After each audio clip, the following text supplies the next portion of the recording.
Hello everyone, welcome to my channel. तो राधे राधे, आप सभी का स्वागत है मेरी चैनल में।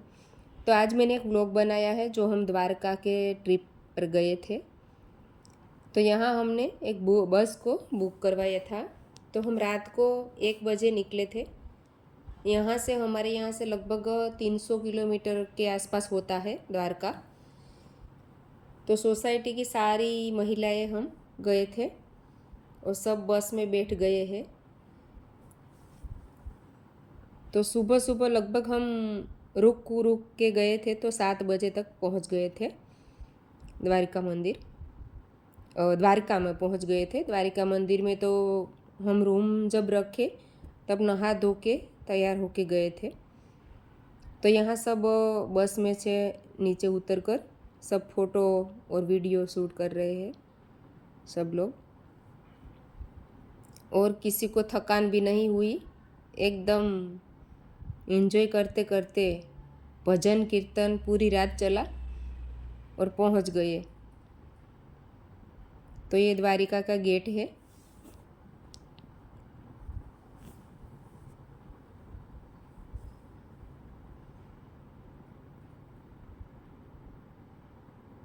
और थोड़ा सा हमने वीडियो और फोटो लिया। और हमारे साथ 2 भाई लोग भी आए थे, तो वो लोग हमारे लिए एक रूम बुक करवाने के लिए गए हैं ताकि हम लोग एक साथ रह सके। क्योंकि एक दिन का ये प्रवास एक दिन का तो नहीं होता, क्योंकि वहाँ बहुत सारे धर्मस्थल है। तो सब जगह पर हमको जाना था सब लोगों को। तो यहाँ सब लोग एक हॉल रख लिया है हमने। और सब लोग रेडी हो रहे हैं। सबने मंदिर जाने के लिए साड़ी पहनी है और सब रेडी होकर देखो वीडियो भी बना रहे हैं।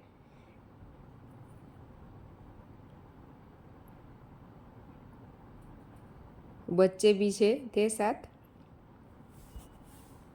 और सीनियर सिटीज़न भी थे। ये हमारे सीनियर सिटीज़न है।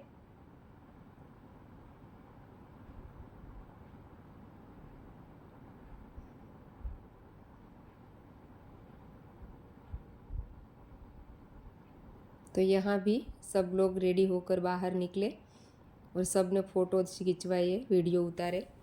और यहाँ से थोड़ी दूर पर ही चल कर जाना है, क्योंकि थोड़ा नज़दीक ही है। लगभग 500 मीटर की दूरी पर ही है द्वारिकाधीश के मंदिर।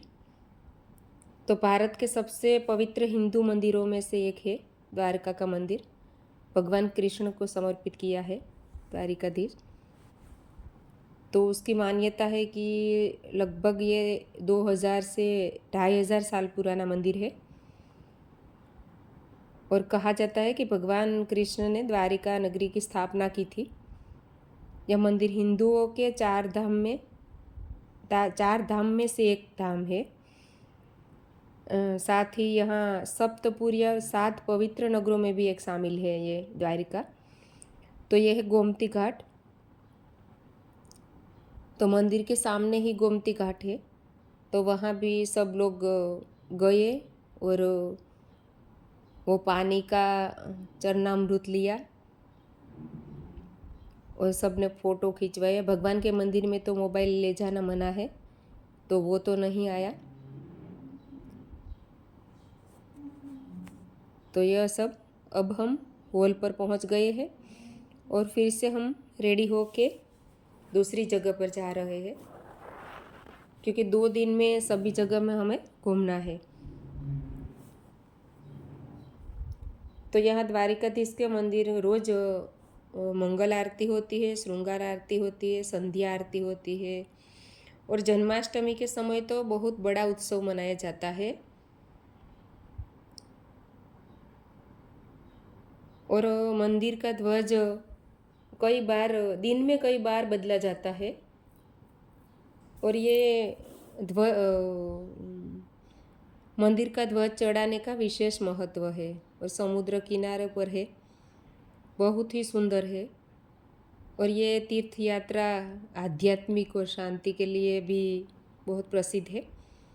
अगर आप चाहे तो अगर हमारा गुजरात में है तो द्वारिका का ट्रिप कर सकते हैं।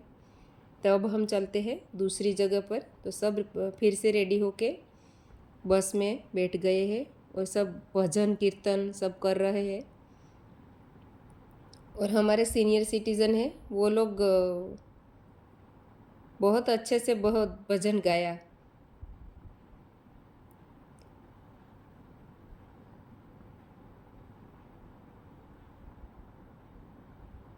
तो ये सब एंजॉय कर रहे हैं।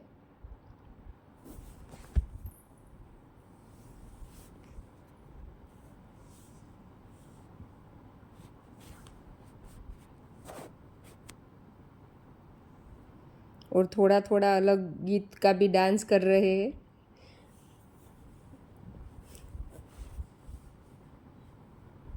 तो अब हम पहुंच गए हैं नागेश्वर।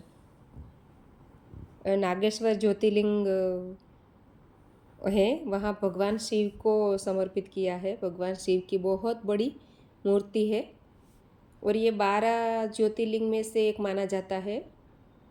और ये द्वारका से लगभग 20 किलोमीटर 20-22 किलोमीटर जितना दूर है। तो शिव का बहुत ही बड़ी मूर्ति है नागेश्वर। और नागेश्वर का अर्थ होता है कि सर्पों के स्वामी, यानी कि शंकर भगवान, हमारे शिव शंभू। तो यहाँ सब नीचे उतर रहे हैं, वो भी हमने वीडियो शूट कर लिया है।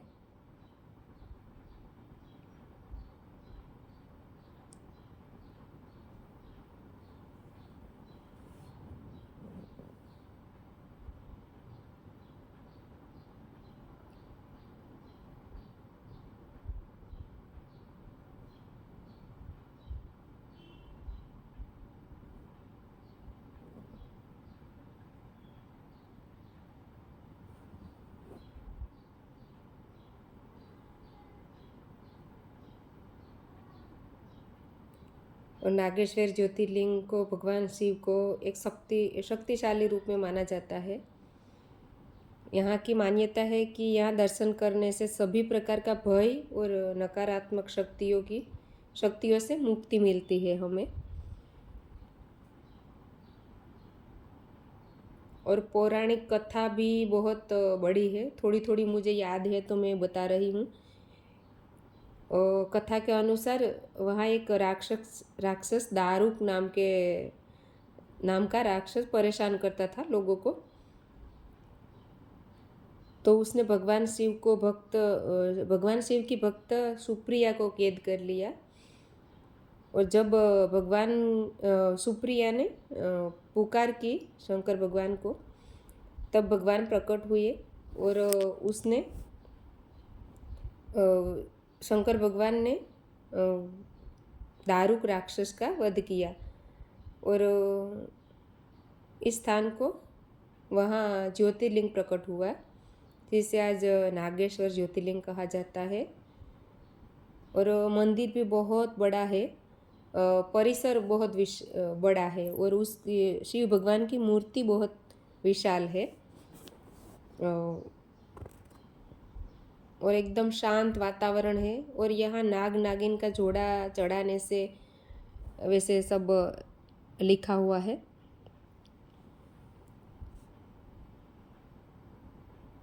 और यहाँ रोजाना अभिषेक, आरती और विशेष पूजा होती है।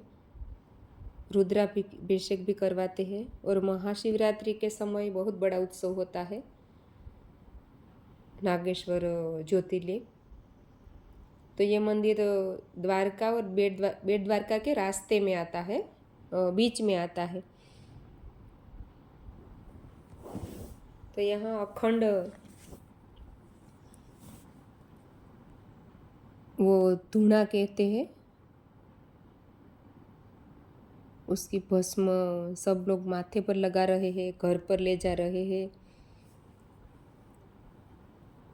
और ये भारत में 12 ज्योतिर्लिंग में से एक है, इसीलिए बहुत महत्वपूर्ण तीर्थ है। यहाँ दर्शन करने से मन एकदम शांति और आध्यात्मिक ऊर्जा मिलती है हमें, बहुत ही अच्छा लगता है। वैसे भी कोई भी मंदिर जाते हैं तो बहुत ही हम एकदम माइंड हमारा फ्रेश हो जाता है।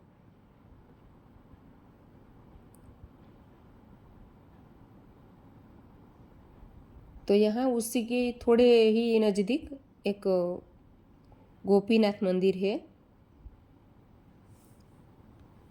वहाँ फिर हम लोग जाकर आए श्री गोपीनाथ जी मंदिर।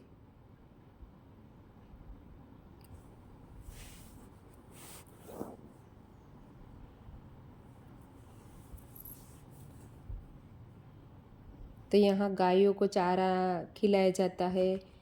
फिर तालाब, बहुत बड़ा तालाब है, तो उसमें मछलियों को चारा डाला जाता है, आटा या जो मछलियाँ खाती है।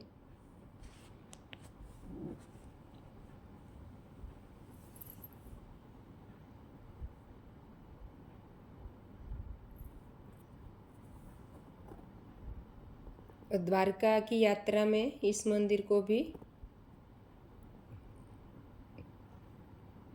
इस मंदिर से भी हमें ज़रूर दर्शन करने चाहिए, क्योंकि ये भी रास्ते में ही पड़ता है। सब एक साथ रास्ते में ही आता है।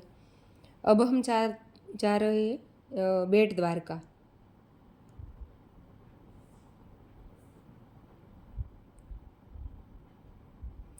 तो वहाँ से लगभग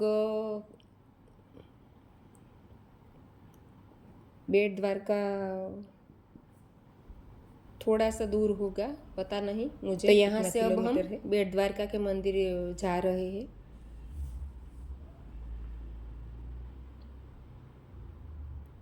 तो लगभग द्वारका के से 30 किलोमीटर शायद होगा, क्योंकि तुरंत हम पहुँच गए थे बेट द्वारका। तो ये भी कृष्ण भगवान के मंदिर में से एक पवित्र स्थान माना जाता है। हाँ, 30 किलोमीटर ही दूर है, और ये एक द्वीप में है, समुद्र में।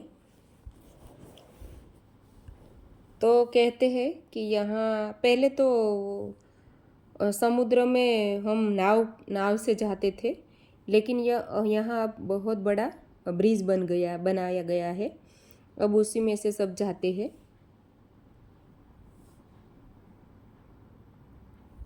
तो ये बहुत बड़ा ब्रिज है, वरना पहले नाव से जाते थे, नाव में बैठ के बेट द्वारका जाते थे। क्योंकि बेट द्वारका का अर्थ है वो द्वीप में आया है, टापू में, एक टापू में बना हुआ है मंदिर।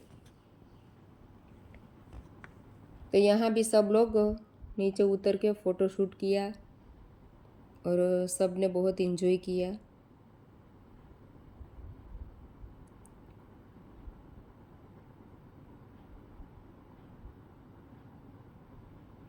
देखिए, बहुत ही विशाल समुद्र है। अब हम वहाँ से सब लोगों ने फ़ोटो शूट और वीडियो कर लिया। अब निकल गए और द्वारिकाधीश के मंदिर। तो वहाँ भी हमें मोबाइल ले जाना तो मना था, सब ने लिया, सब ने दर्शन किए भगवान के। और फिर हमारे गुजरात में फेमस गरबा तो करते ही है, तो गरबा भी किया हम लोगों ने, सब ने, और बहुत एंजॉय किया। और बेट द्वारका तो भगवान कृष्ण के मित्र सुदामा यहाँ उनसे मिलने आए थे। तो मान्यता ये है कि भगवान कृष्ण यहाँ अपने परिवार के साथ रहते थे, उसका निवास स्थान था। और सुदामा और कृष्ण की मित्रता से भी ये जुड़ा हुआ है। और उसको बेट द्वारका का मंदिर कहलाता है। और द्वारिकाधीश की पूजा, कृष्ण की पूजा द्वारिकाधीश के रूप में होती है। यह जगह भी बहुत ही शांत और बहुत अच्छी है।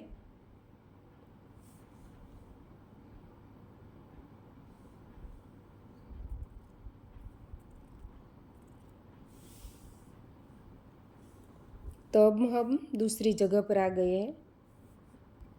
तो अब हम लोग आ गए हैं रुक्मणी के मंदिर, रुक्मिणी देवी टेम्पल। तो वो भी 2-3 किलोमीटर ही दूर है वहाँ से। तो वहाँ आए हैं। तो वो भी बहुत ही पुराना और एकदम भव्य मंदिर है। हम देखते ही एकदम हमें आनंद होता है। तो पौराणिक कथा के बारे में मुझे थोड़ा सा मालूम है, उतना बता रही हूँ। गुलाब का फूल चढ़ता है, रुक्मिणी मंदिर में समर्पित होता है। तो पुरानी कथाओं के बारे में मुझे थोड़ी सी जानकारी है। तो एक बार भगवान कृष्ण और रुक्मिणी जी ऋषि दुर्वासा जी के लिए भोजन के लिए आमंत्रित किया। तो ऋषि दुर्वासा ने शर्त रखी कि आप दोनों रथ खींचकर उनको ले जाओ। तो रास्ते में रुक्मिणी जी को प्यास लगी और उन्होंने बिना ऋषि जी को बताए पानी पी लिया। तो उससे क्रोधित होकर दुर्वासा ने श्राप दे दिया कि द्वारका से दूर रहना पड़ेगा। इसीलिए द्वारका से थोड़ा दूर रुक्मिणी का मंदिर है। तो यह मंदिर भी लगभग 12वीं या 13वीं सदी में माना जाता है। दीवारों पर बहुत ही सुंदर नक्शी और मूर्तियाँ बनी है। मंदिर छोटा है लेकिन एकदम आकर्षक और शांत वातावरण में है। तो यहाँ देवी रुक्मिणी की पूजा की जाती है, जिन्हें धन और सौभाग्य की देवी भी माना जाता है।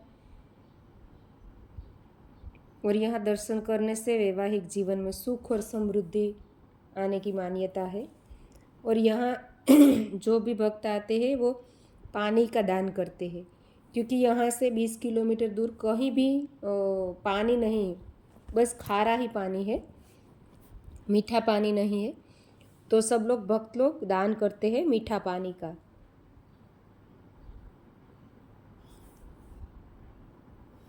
तो यहाँ भी सब लोग हम दर्शन करके निकल गए।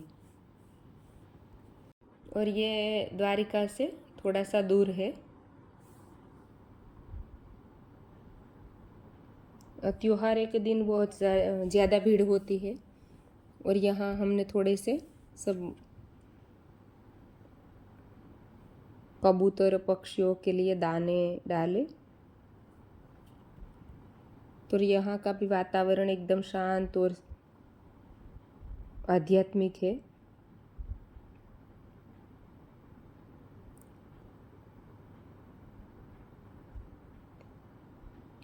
तो अब हम जा रहे हैं दूसरी जगह पर। और ये हमारा सीनियर सिटीज़न थे मासी, उसने बहुत इन्जॉय किया, भजन कीर्तन और बहुत सारा एंजॉय किया। तो अब हम जा रहे हैं, लास्ट हमारा है वो शिवराजपुर बीच। तो यहाँ शिवराजपुर बीच भी बहुत ही फेमस जगह है। अगर आपको कोई भीड़ भाड़ वाली बीच की जगह नहीं चाहिए तो ये बेस्ट है। गुजरात में सबसे सुंदर और साफ बीचों में से एक है द्वारका का। द्वारका से लगभग 12 से 15 किलोमीटर दूर होता है। और शिवराजपुर बीच में ब्लू फ्लैग बीच भी कहा जाता है, क्योंकि उसको सर्टिफिकेट मिला है अंतर्राष्ट्रीय। और साफ़ सफाई भी बहुत ही अच्छी है, कुछ नहीं, एकदम क्या ना, एकदम साफ पानी और एकदम शांत वातावरण और रिलैक्स करने का बहुत ही बढ़िया जगह है। और यहाँ बहुत सारी हमने सब लोगों ने बोट में बैठ के एंजॉय किया। और लगभग वो तो खुला रहता है 8 से 6 तक।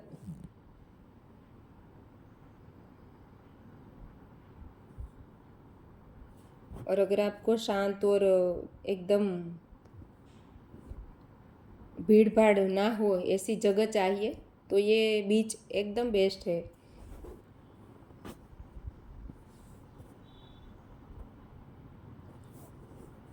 फैमिली और दोस्तों के घूमने के लिए बेस्ट जगह है शिवराजपुर बीच। तो हमने सब लोगों ने बोटिंग भी की।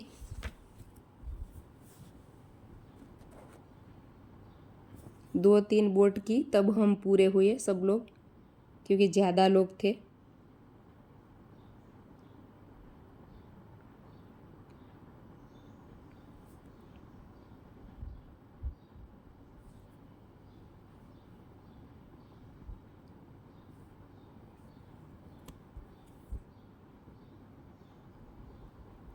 तो यहाँ हमने बहुत ही नहा धोए, समुद्र में बहुत इंजॉय किया।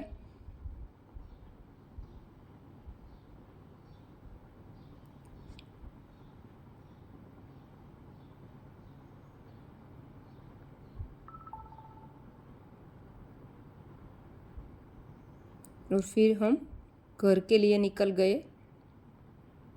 लगभग 4 या 5 बजे थे हम घर निकले वहाँ से।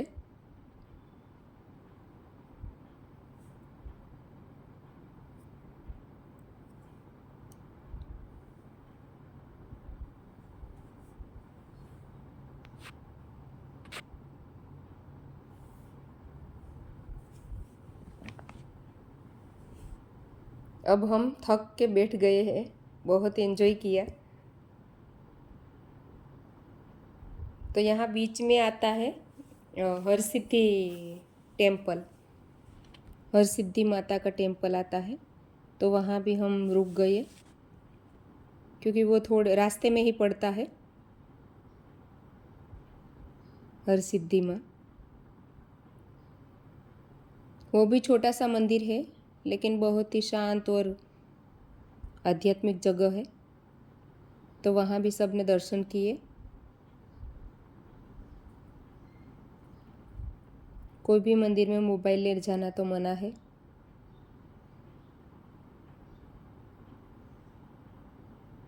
और यहाँ सब माता जी के वो निकल रहा था तो सब ने गरबा खेला, भजन गाए, धुन गाए और बहुत एंजॉय किया।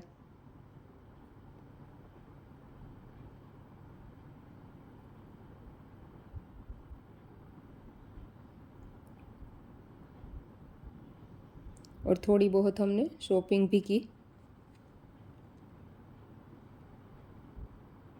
अब हम हरसिद्धि माता के मंदिर से घर के लिए निकल गए हैं।